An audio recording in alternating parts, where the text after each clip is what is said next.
안녕하십니까. 매의 눈으로 세상의 흐름 읽어드리는 Y타임즈 정세 분석의 추복일입니다. 지난 6월에 이란 대선에서 강경파인 에브라임 라이시가 승리한 직후에 이란 핵 합의 협상이 중단됐었습니다. 이 이란 핵 합의, 이걸 JCPOA라고 그러고 또 포괄적 공동행동계획이라고 부릅니다. 그런데 이 협상이 중단된 지 5개월 만인 11월 말에 전격 재개하기로 합의를 했습니다. 그동안 이란 핵 합의 재개 협상을 조율했던 유럽연합의 엘리케 모라 대관계청 사무차장은 오는 11월 29일 오스트리아 빈에서 JCPOA 공동위원회를 다시 주재할 것이다. 이렇게 3일 밝혔습니다.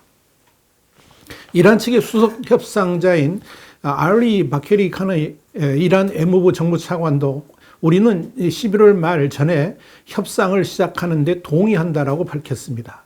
이번 회의에는 핵 합의 당사국인 영국, 프랑스, 독일, 중국, 러시아와 이란 측 대표단이 참석해서 이 합의 복원 가능성을 모색할 예정이고요.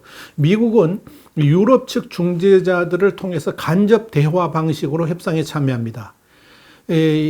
이란에 각종 제재를 가해왔던 미국이 직접 협상에 참여하지 못하는 것은 도널드 트럼프 전 대통령의 결정으로 이란 핵 합의에서 탈퇴했기 때문에 그렇습니다. 이런 이란 핵 합의 협상이 재개되게 된 배경에 대해서 우리가 알아볼 필요가 있습니다. 영국의 일간 가디언은 이번 협상 재개 발표가 이란의 핵 활동이 위험한 수준에 이르고 있다고 서방이 경고하는 가운데 이루어졌다. 이렇게 보도를 했습니다. 그동안의 서방 진영은 이란의 핵시설 고도화가 급진전되고 있다라고 판단하고 있었습니다. 국제원자력기구 IAEA도 지난 6월에 이란의 미신고 핵시설에서 우라늄 흔적이 발견돼서 이란 측에 해명을 요구했지만 응하지 않고 있다. 이렇게 밝힌 바 있었습니다. 특히 IAEA는 이 사찰 과정에서 세 곳의 미신고 시설이 있었는데 여기에서 핵물질을 발견하고 이란 측에 출처를 해명할 것을 요구했지만 이란은 몇 달이 지나도 필요한 설명을 하지 않고 있다라고 했습니다. 이런 과정에서 미국은 JCPOA 복원 논의를 앞두고 미신고 핵물질과 관련해서 이란을 규탄하는 결의안을 추진했는데 이 영국, 독일, 프랑스 세 개 나라가 이란의 추가 해명을 좀 기다려보자 그래가지고 채택을 유보해 왔었습니다. 그러면서도 미국을 비롯한 서방 진영은 이란이 이 핵 합의에 복귀할 수 있도록 다양한 압박을 펼쳐왔습니다. 미국은 지난 10월 31일에도 토니 블링컨 국무장관이 CNN 방송과 인터뷰에서 이런 말을 했습니다. 미국과 유럽이 이란과 핵 협상을 재개해야 될 중요성에 대해서 뜻을 함께하고 있다라고 밝혔습니다. 그러면서 미국은 영국과 독일, 프랑스와 함께 이란을 핵 협상장에 다시 불러들이기 위해서 전적으로 발을 맞춰가고 있다. 이렇게 말을 했습니다. 이란을 향한 직간접적인 압박을 가하고 있다. 이런 의미입니다. 특히 블링컨 장관의 이날 발언의 압권이 뭐였냐면 이란과의 대화를 통해서 의미 있는 결과가 도출되지 않는다 그러면 군사 개입을 포함해서 다양한 옵션들을 검토하고 있다라고 언급한 부분입니다. 물론 우리는 외교가 이란 핵 프로그램이 제기하는 위험과 또 도전에 대처하는 최선의 방법이라고 계속 믿는다. 이렇게 말을 했지만 미국의 국무장관이 직접 군사 개입 가능성을 언급했다는 점에서 이 부분은 이란에게도 상당한 압박으로 작용했을 가능성이 있습니다. 이와 관련해 가지고 로버트 멜리 이란 특사도 지난 10월 25일 이런 말을 했습니다. 이란과의 핵 합의를 되살리기 위한 노력이 결정적인 국면에 이르렀다 그러면서 이 협상을 재개하기 위한 협상 창구가 영원히 열려 있지는 않다. 이런 말로 이란을 거듭 압박을 했습니다. 이 멜리 특사는 특히 미국의 동맹국들과 협상 파트너들이 공통으로 이란 핵 합의 관련 진전 상황에 대해서 점점 더 깊은 우려를 하고 있다 그러면서 미국은 이란 핵 문제에 대한 대응은 여전히 외교적인 것을 선호하기는 하지만 그 다음이 중요하죠. 앞으로 미국과 동맹국들은 다른 대안에 대해서도 고려해야 할 것이다. 이렇게 강조를 한 겁니다. 멜리 특사의 이런 발언은 블링컨 장관의 10월 31일 발언과 상통하죠. 실제로 지난 10월 31일에는 미국의 B-1B 전략 폭격기가 이스라엘 상공을 비행했습니다. 이스라엘 군은 자체 F-15 전투기가 걸프만으로 향하는 B-1B 폭격기를 호위했다. 이렇게 전하면서 관련 사진과 영상을 공개했습니다. 그러면서 이스라엘군은 합동 비행은 중동 지역에서 이스라엘군과 미국의 전략적 협력이 지속되고 있다는 뜻이다. 이렇게 의미를 부여했습니다. 그런데 미군의 이 B-1B 전략 폭격기가 중동 지역으로 날아갔다는 것 자체가 이란을 압박하는 수단으로 활용되어 왔기 때문에 이번 B-1B 전략 폭격기의 중동 비행 역시 이란을 압박하기 위한 것으로 해석이 됐습니다. 특히 이 핵 합의 복원 자체를 반대하는 이스라엘이 이란의 핵무장 저지를 위해서 군사력을 사용할 수 있다는 입장을 유지해 왔다는 점에서도 미국이 여기에 보조를 맞춘 것이 아닌가 이렇게 보입니다. 미국은 이외에도 지난 10월 하순에 프랑스 파리에서 열린 FATF, 이게 이제 국제 자금 세탁 방지 기구인데요. 여기 5차 총회에서 북한과 이란을 자금 세탁 관련 고위 위험 국가로 지속적으로 선정했고요.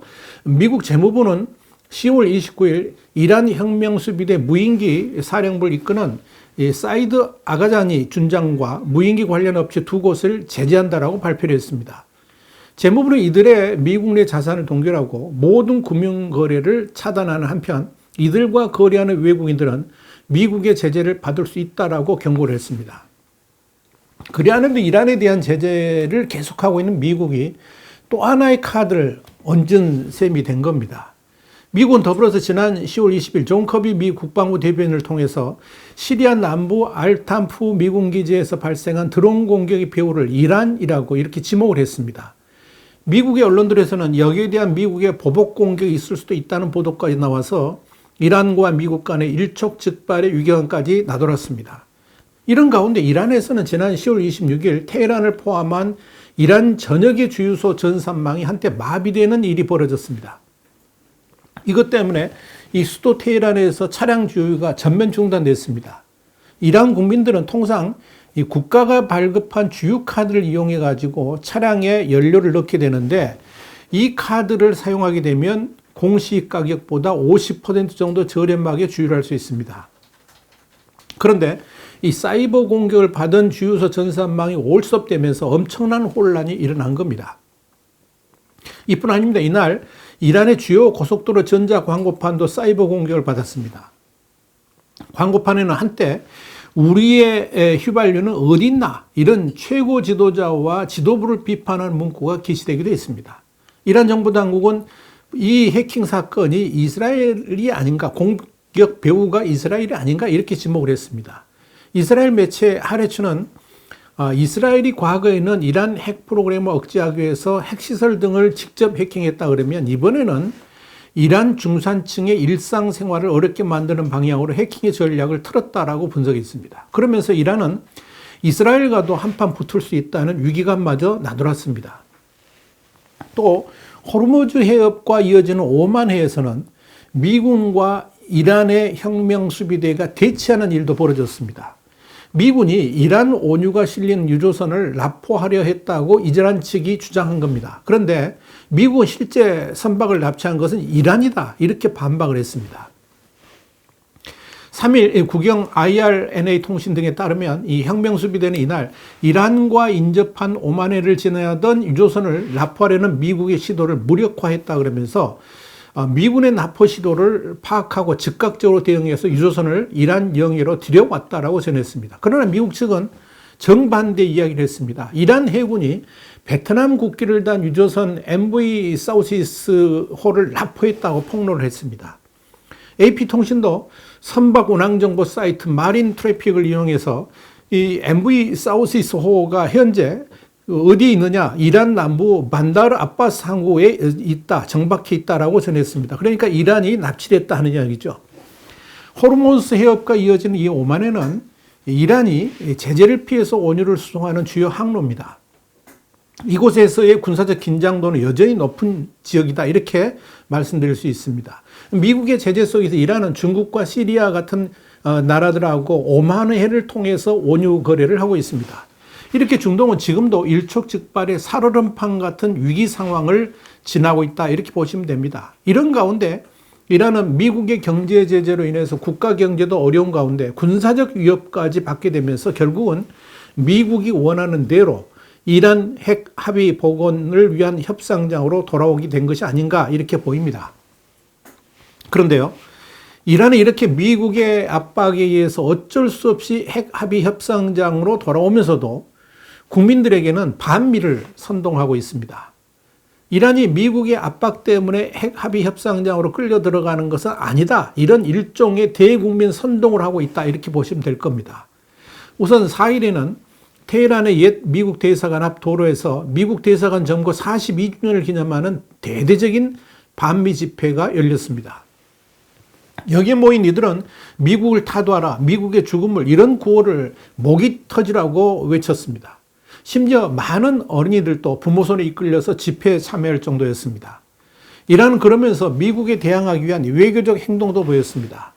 사이드 하티브자데 이란 외무부 대변인은 1일 정례 기자회견에서 이런 말을 했습니다. 이란의 우라늄 농축과 금속 우라늄 생산은 연구와 의료용으로 쓰인다 그러면서 자국의 핵 활동이 평화적 목적이다 하는 것을 재차 강조를 했습니다. 북한이 말하는 것과 똑같은 이야기죠. 이 같은 발언은 미국, 영국, 프랑스, 독일 정상이 지난 10월 30일 공동성명을 내고 고농도 우라늄 농축을 지속하는 등 이란의 도발적인 핵 활동에 심각한 우려를 표명한다고 밝힌 것에 대한 반박 성격이었습니다. 그러면서도 내부적으로는 농축 우라늄 비축량을 2배로 확대하는 도발을 감행했습니다. 4일 AF통신은 이란 국영통신 IRNA를 인용해가지고 베루스 카말반디 대변인이 20% 농축 우라늄을 210kg, 60% 농축 우라늄 비축량을 25kg으로 늘렸다라고 주장했다. 이렇게 보도를 했습니다. 국제원자력기구 IAEA는 이 우라늄 농축 수준이 20%를 넘어가게 되면 무기급으로 간주를 합니다. 이란의 이런 행동은 우라늄 농축을 3.67%의 농도까지만 허용하고 있는 핵 합의를 위반한 겁니다. 그래서 이 이란 핵합의 협상을 앞두고 더 많은 것을 얻어내려고 하는 이란의 협상 기법으로 받아들여지고 있습니다. 북한도 자주 쓰는 이른바 벼랑 끝 전술을 쓰고 있다 하는 이야기입니다. 이란 서방 진영에 대한 압박과 함께 이란은 이슬람 세계의 단합을 모색하면서 이란의 우방 단합을 도모하고 있습니다. 세이드 에브라힘 라이시 이란 대통령은 지난 10월 21일 이슬람 세계의 단합이 이란 이슬람 공화국의 전략이며 또 불화의 불씨를 뿌리는 것은 적이 하는 행동이다라고 밝혔습니다. 이란이 이제 특히 신경을 쓰는 나라는 중동 지역의 라이벌 관계인 사우디아라비아입니다. 이란은 이 사우디아라비아와 관계 회복에 정말 많은 노력을 기울이고 있습니다만 이게 왜 그러느냐, 미국을 견제하는 지름길이라고 보고 있기 때문에 그렇습니다.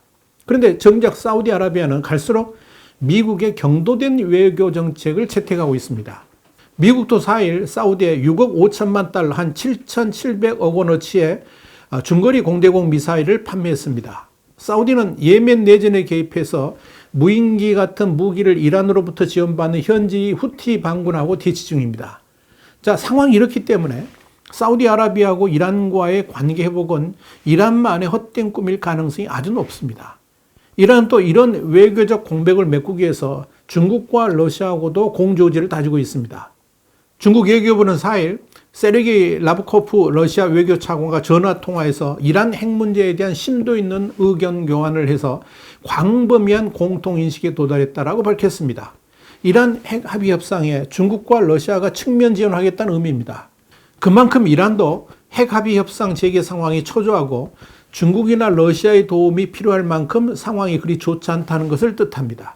이런 와중에 에브라임 라이시 이란 대통령은 미국 정부가 이란 핵 합의에 복귀할 진정한 의사를 보이려면 이란에 대한 제재부터 해제하라고 요구를 했습니다. 그러나 미국은 이걸 완전히 무시를 하고 있습니다.